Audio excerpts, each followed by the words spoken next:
महाराष्ट्र के local body में हुए चुनाव के नतीजे जो है वो अब आने लगे हैं। एनसीपी और बीजेपी में कई जगहों पर ज़बरदस्त टक्कर देखने को मिल रही है। बीजेपी की तरफ से दावा किया जा रहा है कि 106 में से सबसे ज़्यादा सीटों पर उनकी जीत हुई है। बात करने के लिए प्रदेश के अध्यक्ष चंद्रकांत पाटिल है। पाटिल साहब, आप क्या आपका कैलकुलेशन है, जो नतीजे आ रहे हैं, क्या बीजेपी नंबर 1 पार्टी बनी है और कितनी सीटें आप लोगों ने जीती है, कितनी नगर पंचायत अब बीजेपी के पास रहेगी? 106 में से 7 जगह के चुनाव रिजल्ट कल लगेंगे। तो 99 प्लेसेस के जो रिजल्ट आए उसमें डायरेक्ट बीजेपी के सिंबल पर चुनकर आए। पूरी नगर पंचायत बीजेपी के कब्जे में गई। ऐसे 26 है और लगभग 8 नगर पंचायत ऐसे है कि जहाँ एक कम है तो नगर पंचायत आ सकती है, या 2 कम है तो नगर पंचायत आ सकती है। और बीजेपी ने सपोर्ट की हुई, जैसे नातेपुते है सोलापुर ज़िले में, उसमें बीजेपी ने सपोर्ट किए हुए आघाड़ी ने 11 सीटें जीती। तो 11 सीटें जीती तो वो बीजेपी की हो गई। तो ऐसे लगभग 34-35 तक ये संख्या आउट ऑफ 99 जाएगी अकेले बीजेपी की। वैसे ही सदस्य संख्या के बारे में अब तक जो पता चला है, कुल मिलाकर 1800 में से 400 से भी ज़्यादा जगह सदस्य, नगर पालिका के नगर सेवक, नगर पंचायत के नगर सेवक बीजेपी के चुनकर आए। तो ये पूरे राज्य के पॉलिटिक्स में क्रमांक 1 है। तीनों पार्टी मिलकर ज़्यादा होती है, लेकिन तीनों पार्टी कभी इकट्ठा लड़ेगी ही नहीं, न विधानसभा में लड़ेगी न महानगर पालिका में लड़ेगी। ये मेरा चैलेंज है कि हमसे डर कर इकट्ठा मत लड़ो, सिंगल सिंगल लड़ो। तो सिंगल लड़े तो बीजेपी सिंगल लार्जेस्ट बनेगी, ग्राम पंचायत पे बनी। कुल मिलाकर 15,000 ग्राम पंचायत में 6,500 ग्राम पंचायत के सरपंच बीजेपी के हुए।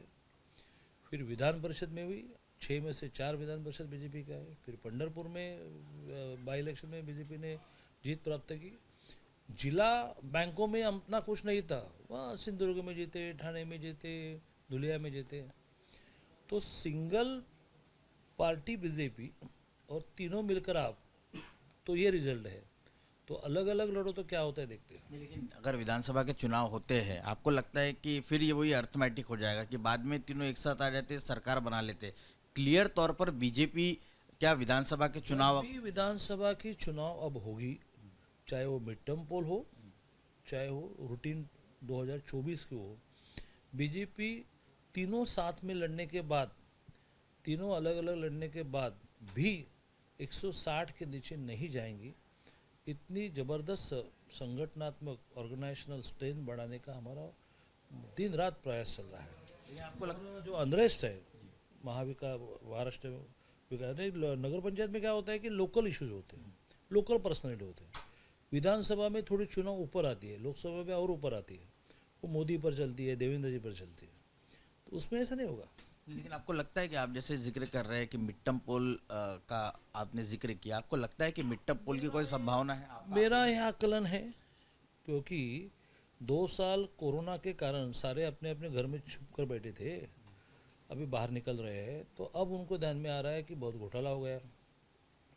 किसी सांगोला के, सोलापुर ज़िले के एमएलए को लगता है कि भाई मुझे कोई स्थान ही नहीं है, जो भी है राष्ट्रवादी अपने प्लेट में खींच रही है। तो कोरेगांव के महेश शिंदे को ऐसा लगता है, फिर ठाणे में एकनाथ शिंदे के लड़के को श्रीकांत शिंदे को लगता है अभी ये शुरू हो जाएगा। तो बार बार मैं ये कह रहा था कि आपसी झगड़े से सरकार गिरेगी, हमको किसी को गिराना नहीं है। वैक्यूम क्रिएट होगी, उससे क्या करना देखेंगे।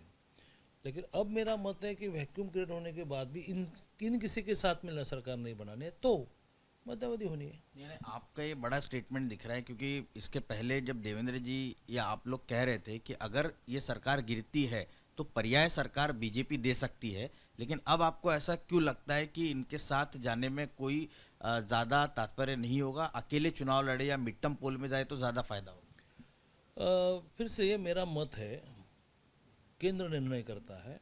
और मैं इस संस्कार में बड़ा हूँ कि उसमें नेता जब इच्छा व्यक्त करता है तो वही आगे होती है।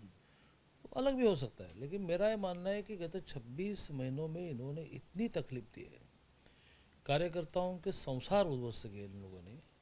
छूटे केसेस लगाना, उसका टेंडर काम निकाल के लेना, उसके पेमेंट रुकवाना, नाम नहीं बताऊंगा, लेकिन एक हमारे नेता का 250 करोड़ का पेमेंट 2 साल से पेंडिंग है। बड़ा है, अच्छा काम करता है, काम में कोई खोट नहीं है, तो वो कैसे जीता होगा। लेकिन फिर भी बीजेपी के साथ डट के है। 2 साल में कोई बड़ा नेता नहीं गया, नहीं जाएगा।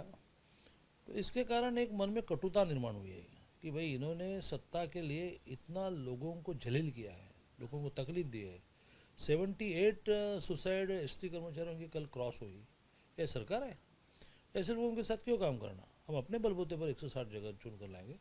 लेकिन ये मेरा मानस है, मैं व्यक्त करूँगा। नेता ने कहा कि नहीं भाई ऐसे नहीं होता है, फिर से एक बार चुनाव लोगों पर क्यों थोपते हो। तो कोई बेस्ट प्रपोजल आ सकता है, लेकिन ये सरकार तो गिरेगी। लेकिन शरद पवार और उद्धव ठाकरे लगातार इस बात को कह रहे हैं कि 5 साल ये सरकार चलने वाली है। जब चलने वाली है तो बार बार बताने की आवश्यकता नहीं होती। मेरी तबीयत अच्छी है तो बार बार मैंने नहीं कहने की आवश्यकता, मेरी तबीयत अच्छी है, मेरी तबीयत अच्छी है। अरे भाई किसने कहा कि तेरी तबीयत अच्छी नहीं है? तो जब तबीयत में गड़बड़ होती है और सबसे महत्व की बात दिखाने लायक बीमारी नहीं होती, तब ये बार बार कहना पड़ता है, क्योंकि वो बीमारी दिखा नहीं सकते। आखिरी सवाल, नाना पटोले कांग्रेस के प्रदेश अध्यक्ष, उनके इलाके भंडारा और गोंदिया में भी बीजेपी का प्रदर्शन अच्छा रहा है, क्या वहाँ का कैसा विश्लेषण करें? नहीं, वही पूरे महाराष्ट्र का विश्लेषण वही है कि नाना पटोले जी के बारे में तो लोगों के, उनके कार्यकर्ताओं के और अनुयायियों के मन में भी रोष निर्माण हुआ है। अरे भाई क्या हर रोज कंट्रोवर्सी क्रिएट करता है, तो उनको अभी कोई सीरियसली नहीं रहा है। बोले भाई बाजू कांग्रेस ने क्यों उनको अध्यक्ष रखा है मालूम नहीं, तो उसकी एक रिएक्शन आई है। लेकिन पूरे महाराष्ट्र में महाविकास आघाड़ी के बारे में जो रिएक्शन आई वो गोंदिया और भंडारा में आई। गोंदिया में तो सीधी बीजेपी की सरकार आएगी और भंडारा में थोड़ा किसी को साथ में लेकर सरकार बनेगी। शुक्रिया बात करने की। तो कुल मिलाकर बीजेपी ने इस चुनाव में काफ़ी बेहतरीन प्रदर्शन किया है, ये बीजेपी की तरफ से दावा किया जा रहा है। लेकिन बड़ी बात जो सामने निकल कर आ रही है, प्रदेश अध्यक्ष कह रहे हैं, ये इशारा कर रहे हैं कि जिस तरह का परफॉर्मेंस है उससे लगता है कि अगर मिड टर्म पोल होते तो बीजेपी 160 सीटें जो है वो अपने बलबूते पर जीत सकती है। कैमरा पर्सन आसिफ के साथ रौनक कुकड़े, एबीपी न्यूज़, मुंबई।